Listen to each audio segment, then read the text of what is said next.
দেশের উত্তর পূর্বাঞ্চলে বিস্তীর্ণ সুরমা উপত্যকায় চা শিল্প একটি প্রতিষ্ঠিত খাত হলেও এখন তার জৌলুস হারাচ্ছে দিন দিন।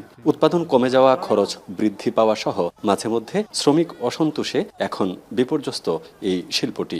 10 বছর সময়ের ব্যবধানে চা শিল্পের গড় উৎপাদন 22% বাড়লেও লোকসানের বৃত্ত থেকে কোনোভাবেই বের হতে পারছে না বাগানগুলো। ফলে আশঙ্কাজনক হারে একের পর এক বন্ধ হচ্ছে বাগান।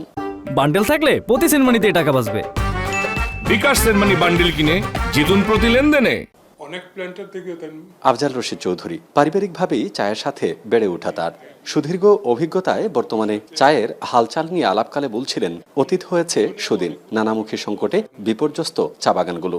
প্রতি কেজিতে প্রায় 40-45 টাকা করে সবাই লস দিতেছে।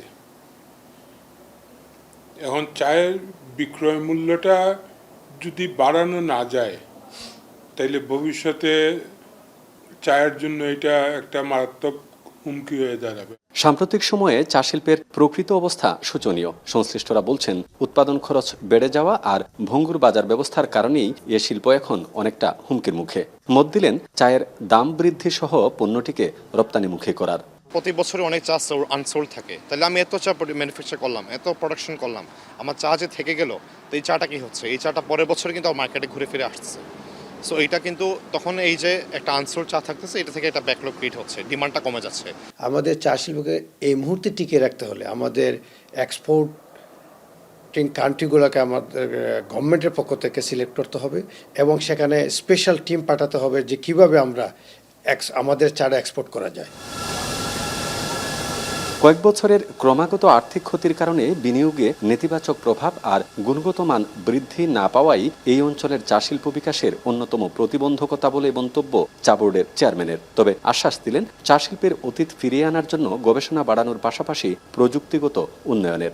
লেবার দিয়ে হাতে হাতে পাতা তুলবে এবং চা বানাবে, ওই কালচার থেকে স্লো অ্যান্ড গ্র্যাজুয়ালি এটাকে আরেকটু মডার্নাইজ করে, টাচ অফ মডার্নাইজেশন এবং টেকনোলজি এই দুটোকে আমাদেরকে ইনভলভ করতে হবে। এখন যেহেতু ওয়েদার চেঞ্জ হচ্ছে, এই ক্লাইমেট চেঞ্জের সাথে সাথে আমরা কিন্তু নিজেদেরকে ইরিগেশন বা অন্যান্য ফ্যাসিলিটিসগুলো ক্রিয়েট করে আমাদেরকে এই ওয়েদার চেঞ্জের ইম্প্যাক্টটা যেন চা সেক্টরে না পড়ে, এটা আমাদেরকে কেয়ার করতে হবে। ঐতিহ্যগতভাবেই সিলেট একটি চা উৎপাদনকারী অঞ্চল, যেখান থেকে বাংলাদেশের বাণিজ্যিক চাষের শুরু। চা বোর্ডের তথ্যমতে দেশের উৎপাদিত চায়ের 82% সিলেট অঞ্চল থেকে উৎপাদিত হয়। বাংলাদেশের উৎপাদনশীল শিল্পের খাতায় চা এখনও একটি অর্থকরী ফসল, কিন্তু 2018 সালের পর থেকে এই শিল্পের সব সূচকেই পিছিয়ে রয়েছে বাংলাদেশ। সেই চা শিল্পকে নতুন করে উজ্জীবিত করতে চা বাগান মালিক, শ্রমিকসহ সংশ্লিষ্ট সবাইকে নিয়েই কাজ করতে চায় বাংলাদেশ চা বোর্ড। গুলজার আহমেদ, এখন সিলেট।